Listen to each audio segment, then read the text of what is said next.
എല്ലാവർക്കും നമസ്കാരം. ഇന്ന് ചെയ്യുന്നത് നല്ല ടേസ്റ്റി ആയിട്ടുള്ള ഒരു സുഖിയൻ്റെ റെസിപ്പിയാണ്. നല്ല ടേസ്റ്റി ആയിട്ടുള്ള ഒരു സുഖിയൻ്റെ റെസിപ്പിയാണിത്. ഞാൻ പറഞ്ഞിരിക്കുന്ന രീതിയിൽ തന്നെ ചെയ്തെടുക്കുകയാണെങ്കിൽ നല്ല ടേസ്റ്റും പെർഫെക്റ്റുമായിട്ട് ഇത് കിട്ടും. സുഖിയന് വേണ്ടിയിട്ട് 250 മില്ലിയുടെ കപ്പിൽ 1 കപ്പ് ചെറുപയർ ഇവിടെ എടുക്കുന്നുണ്ട്. ഇത് കുറച്ച് വെള്ളം ഒഴിച്ചൊന്ന് കുതിരാൻ വേണ്ടി വയ്ക്കാം. ഒരു 3-4 മണിക്കൂർ ഇതുപോലെ കുതിരാൻ വേണ്ടി വയ്ക്കുന്നുണ്ട്.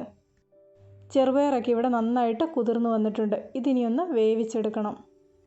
ഒരു കുക്കറിൽ ഒരു 1/2 കപ്പ് വെള്ളവും കൂടി ഒഴിച്ച് ഇതൊന്ന് വേവിച്ചെടുക്കാം. സുഖിയന് വേണ്ടിയിട്ട് ചെറുപയർ വേവിക്കുമ്പോൾ ഒരുപാട് വെള്ളം ഒഴിച്ച് വേവിക്കരുത്. വളരെ കുറച്ച് വെള്ളം ഒഴിച്ച് വേണം വേവിച്ചെടുക്കാൻ. കുക്കറിൽ ഒരു വിസിൽ വന്നതിന് ശേഷം ഒരു 2-3 മിനിറ്റും കൂടി ഇത് തീ കുറച്ച് ഇട്ട് വയ്ക്കുന്നുണ്ട്.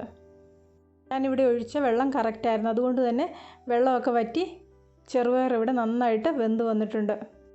ഇത് കണ്ടോ, ചെറുപയർ ഇതുപോലെ ചെയ്യുമ്പോൾ ഇതുപോലെയൊന്ന് പൊടിഞ്ഞു വരണം. ഇതാണ് ഇതിൻ്റെ ഒരു കറക്റ്റ് വേവ്. ഇതുപോലെ ചെറുപയർ വേവിക്കുമ്പോൾ അടിയിൽ വെള്ളം ഉണ്ടെങ്കിൽ ചെറിയ ഫ്ലെയിമിലിട്ട് ഇതൊന്ന് വറ്റിച്ചെടുക്കാം.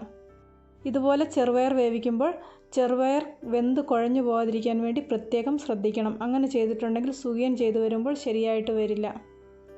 അടുത്തതായിട്ട് ചെയ്യേണ്ടത്, ഇവിടെ ഒരു പാൻ അടുപ്പത്ത് വെച്ചിട്ടുണ്ട്. അതൊന്ന് ചൂടായി വരുമ്പോൾ ഇതിലേക്ക് കുറച്ച് നെയ്യ് ചേർത്ത് കൊടുക്കാം. നെയ്യ് ചേർക്കാൻ ഇഷ്ടമില്ലാത്തവർക്ക് നെയ്യ് ഒഴിവാക്കാം. നെയ്യ് ചേർക്കുമ്പോൾ ആദ്യമോ അവസാനമോ ചേർത്ത് കൊടുക്കാം. ആദ്യം തന്നെ ചെയ്തെടുക്കുകയാണെങ്കിൽ നെയ്യുടെ ആ മണം അങ്ങ് മാറി നല്ല ടേസ്റ്റ് മാത്രമായിട്ട് കിട്ടും.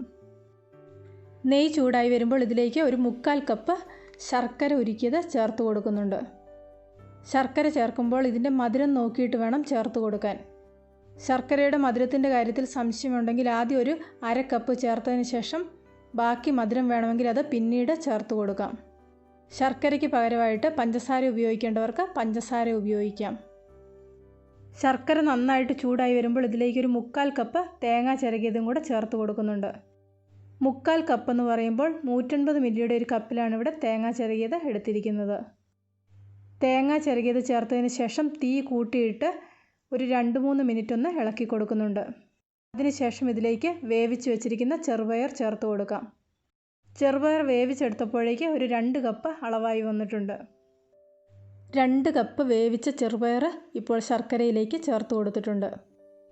ഇനി ഇതിലേക്ക് വളരെ കുറച്ച് ഉപ്പ് ചേർത്ത് കൊടുക്കാം. കറിക്കൊന്നും ചേർത്ത് കൊടുക്കുന്നത് പോലെ ഉപ്പ് ചേർത്ത് കൊടുക്കരുത്. ഒരു 2 നുള്ളുപ്പേ ചേർത്ത് കൊടുക്കാൻ പാടുള്ളൂ. ഇനി കുറച്ച് സമയം ഹൈ ഫ്ലെയിമിലിട്ടിട്ടൊന്ന് ഇളക്കി കൊടുക്കാം. ശർക്കരപ്പാനി വറ്റി വരുമ്പോൾ ലോ ഫ്ലെയിമിലേക്ക് ആക്കി കൊടുക്കാം. ശർക്കരപ്പാനിക്ക് പകരം പഞ്ചസാരയാണ് ചേർക്കുന്നതെങ്കിൽ ചെറുപയർ ചേർത്തതിന് ശേഷം പഞ്ചസാര ചേർത്ത് കൊടുത്താൽ മതി. ഇവിടെ ഇപ്പോൾ ശർക്കരപ്പാനിയൊക്കെ ഒരുവിധം വറ്റി വന്നിട്ടുണ്ട്. ഇനി ഇതിലേക്ക് 2-3 ഏലക്ക പൊടിച്ചതും കൂടെ ചേർത്ത് കൊടുക്കാം. ഏലക്ക പൊടിച്ചത് ചേർക്കുമ്പോൾ ഓരോരുത്തരുടെയും ടേസ്റ്റിനനുസരിച്ച് കൂടുതലോ കുറവോ ചേർത്ത് കൊടുക്കാം. ഇനി ഈ സുഖിയൻ്റെ കൂട്ട് ഒട്ടും വെള്ളമില്ലാതാകുന്നത് വരെ നന്നായിട്ടൊന്ന് വറ്റിച്ചെടുക്കണം. ഇതുപോലെ ഇളക്കി കൊടുക്കുന്ന സമയത്ത് കുറച്ച് പയറൊക്കെ നമുക്ക് ഈ സ്പൂൺ ഉപയോഗിച്ചൊന്ന് ഉടച്ചും കൂടെ കൊടുക്കാം. കുറച്ച് പയർ പൊടിഞ്ഞു കിട്ടിയെങ്കിൽ മാത്രമേ ഇത് ഉരുട്ടിയെടുക്കുന്ന സമയത്ത് നല്ല സെറ്റായിട്ട് കിട്ടുകയുള്ളൂ. ഇവിടെ ഇപ്പോൾ ചെറുപയറിലെ വെള്ളമൊക്കെ വറ്റി നല്ല സെറ്റായിട്ട് വന്നിട്ടുണ്ട്. ഇനി ഇത് കുറച്ച് സമയം തണുക്കുന്നതിന് വേണ്ടിയിട്ടൊന്ന് മാറ്റി വെക്കാം. കൈകൊണ്ട് തൊടാവുന്ന ചൂടാകുന്ന സമയത്ത് നമുക്കിതൊന്ന് ഉരുട്ടിയെടുക്കാം. ഇവിടെ ഇപ്പോൾ കൂട്ട് കൈകൊണ്ട് തൊടാൻ പറ്റുന്ന ഒരു പരുവമായിട്ടുണ്ട്. ഇനി ഇത് ഒന്ന് ഉരുട്ടിയെടുക്കാം. നമുക്കിഷ്ടമുള്ള വലിപ്പത്തിലിത് ഉരുട്ടിയെടുക്കാം. ചായക്കടയിലൊക്കെ കിട്ടുന്ന സുഖിയനാണെങ്കിൽ കുറച്ച് വലിപ്പത്തിലാണ് കിട്ടുന്നത്. ഞാനിവിടെ കുറച്ച് വലിപ്പം കുറച്ചാണ് ഉരുട്ടിയെടുക്കുന്നത്. ഓരോന്നോരോന്നായിട്ട് ഇതുപോലെ ഉരുട്ടിയെടുക്കാം. 1 കപ്പ് ചെറുപയർ എടുത്തിട്ടുണ്ടെങ്കിൽ 10-11 സുഖിയൻ നമുക്ക് ഉണ്ടാക്കിയെടുക്കാൻ പറ്റും. ചെറുപയർ കൊണ്ട് ഇവിടെ നല്ല പെർഫെക്റ്റ് ആയിട്ടുള്ള ബോൾ ഉണ്ടാക്കി വെച്ചിട്ടുണ്ട്. ഇതിനി എണ്ണയിലിട്ടാലൊന്നും പൊട്ടിപ്പോകുകയില്ല. അടുത്തതായിട്ട് ഇതൊന്ന് കോട്ട് ചെയ്യാനുള്ള ബാറ്റർ റെഡിയാക്കിയെടുക്കാം. ഇവിടെ ഒരു ബൗൾ എടുത്ത് വെച്ചിട്ടുണ്ട്. ഇതിലേക്ക് ഒരു 1/4 കപ്പ് മൈദ ചേർത്ത് കൊടുക്കാം. ഇത് 1 സ്പൂൺ വറുത്ത അരിപ്പൊടിയാണ്. അരിപ്പൊടി ഒരു സ്പൂണിൽ ഒന്ന് പൊക്കിയിട്ടാണ് എടുത്തിരിക്കുന്നത്. അരിപ്പൊടിയും കൂടെ ചേർത്ത് കൊടുക്കുമ്പോൾ ഒന്നും കൂടെ ടേസ്റ്റിയും ക്രിസ്പിയുമായിട്ട് കിട്ടും. 1 നുള്ളുപ്പും 1 സ്പൂൺ പഞ്ചസാരയും കളറിന് വേണ്ടിയിട്ട് കുറച്ച് മഞ്ഞൾപ്പൊടിയും കൂടെ ചേർത്ത് കൊടുത്തിട്ടുണ്ട്. ഇനി ഇതെല്ലാം കൂടി ഒന്ന് മിക്സ് ചെയ്തെടുക്കാം. അതിനുശേഷം കുറേശ്ശെയായിട്ട് വെള്ളം ഒഴിച്ച് ഇതൊന്ന് മിക്സ് ചെയ്തെടുക്കാം. ഇതുപോലെ വെള്ളം ഒഴിച്ചു കൊടുക്കുമ്പോൾ കുറേശ്ശെയായിട്ട് വെള്ളം ഒഴിച്ചിട്ട് വേണം ഒന്ന് മിക്സ് ചെയ്തെടുക്കാൻ. മുക്കാൽ കപ്പ് മൈദയ്ക്ക് ഏകദേശം 1/4 കപ്പ് വെള്ളവും കൂടെ ചേർത്ത് കൊടുക്കുന്നുണ്ട്. വെള്ളം കൂടിപ്പോയിട്ടുണ്ടെങ്കിൽ കുറച്ച് പൊടിയും കൂടി ഇട്ടൊന്ന് അഡ്ജസ്റ്റ് ചെയ്ത് കൊടുത്താൽ മതി.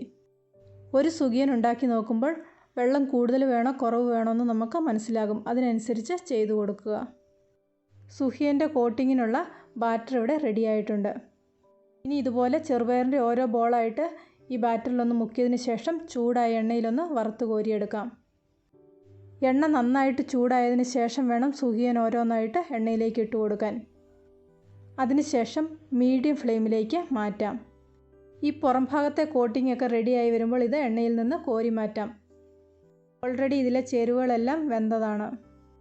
ലോ ഫ്ലെയിമിലിട്ടിട്ടും സുഖിയൻ ഉണ്ടാക്കിയെടുക്കരുത്. അങ്ങനെ ചെയ്തിട്ടുണ്ടെങ്കിൽ ഇതിൻ്റെ അകത്തേക്ക് എണ്ണ കയറാനുള്ള ഒരു സാധ്യതയുണ്ട്.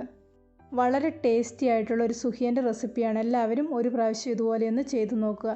തീർച്ചയായിട്ടും നിങ്ങൾക്കിതിൻ്റെ ടേസ്റ്റ് ഇഷ്ടപ്പെടും. ഇന്നത്തെ റെസിപ്പി ഇഷ്ടപ്പെട്ടെങ്കിൽ ലൈക്ക് ചെയ്യാനും ഷെയർ ചെയ്യാനും അഭിപ്രായങ്ങൾ അറിയിക്കാനും മറക്കണ്ട.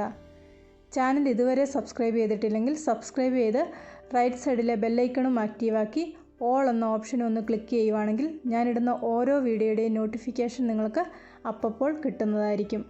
പുതിയൊരു വീഡിയോയുമായിട്ട് വീണ്ടും കാണാം.